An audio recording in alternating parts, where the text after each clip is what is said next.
नेग्लेरिया फोलिरी को समझना, दिमाग कहाने वाला अमीबा। अमीबा एक खलवी जानदार है जो अपनी शक्ल बदलने की सलाहियत रखता है।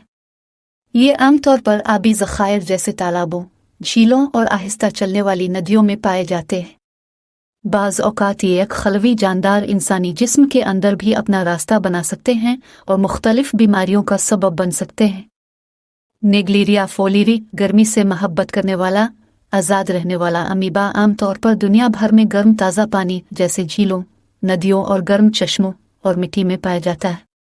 नेग्लेरिया फोलिरी को ऑस्ट्रेलिया में फूलर और कार्टर ने इसके कारगर एजेंट के तौर पर दरियाफ्त किया था और डॉक्टर मेलकम फूलर को इसके एजाज़ में नामज़द किया गया है, जिन्होंने पहली बार इस बीमारी को पहचाना था। अब सिर्फ तब मुतासिर हो सकते हैं जब आलूदा पानी आपकी नाक में जाता है तो इन्फेक्शन होता है। आलूदा पानी नाक में दाखिल होता है जिससे अमीबा दिमाग